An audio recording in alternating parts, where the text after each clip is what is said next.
Okay, so a good place to start this is probably to talk about what HIIT actually is. So HIIT stands for high intensity interval training. I see a lot of workouts out there that claim to be HIIT, but they're not. So the key part of HIIT is obviously the high intensity part. Now there's no one definition of this out there, but let's say that high intensity is 80% or more of your absolute max effort you can give. Now the body is only capable of maintaining this type of intensity for a short period of time. 30 seconds is probably too long. You're probably looking at more like 15 seconds or less. So straight away, anything that's over 30 seconds is not high intensity. Then the next part is every effort needs to be a high intensity effort. So the way the body's energy systems work, if we do a high intensity effort, we then need a long rest period to be able to recover and repeat that effort. So when you see workouts like 30 seconds on, 30 seconds off, 45 seconds on, 15 seconds off, 20 seconds on, 10 seconds off, these are not high intensity workouts. The body is not capable of maintaining high intensity efforts for that period of time, then having a short rest period and then doing it again. A really simple example, go out, sprint 100 meters as hard as you can, 100% effort, then think about how long you would need to be able to rest to repeat that effort again. You're not going to be able to rest 10 seconds and then do it again, particularly if you're doing, say, 10 rounds. So at the example there, let's say it takes you between 15 and 20 seconds to sprint 100 meters. You're probably going to need to rest 2 to 3 minutes to be able to do that again.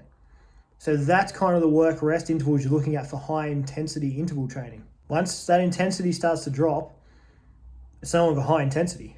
Now, a big part of this is not confusing high intensity with high effort. Yes, you might be putting in a high effort, but high intensity is a fact. Like you're either at that high intensity or you're not. Now, the other thing about HIIT training, it's been kind of hailed as this miracle type of training. It's the greatest way ever to lose fat and get fit for your sport. Now, it is good, don't get me wrong, but it's not magic. If you're trying to lose weight, it still comes down to calories in versus calories out. If you're eating too much, doing HIIT isn't going to magically fix that.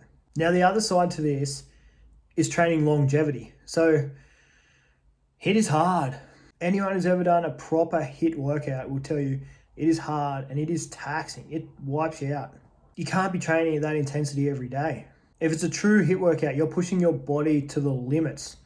If you're doing that all the time, you're not giving your body enough time to recover. Those workouts are hard to recover from. This is where lower intensity work is actually really good, because you can do a lot of lower intensity work. It's going to make you feel better, and you can still get fitter doing it as well. So I actually Googled HIIT.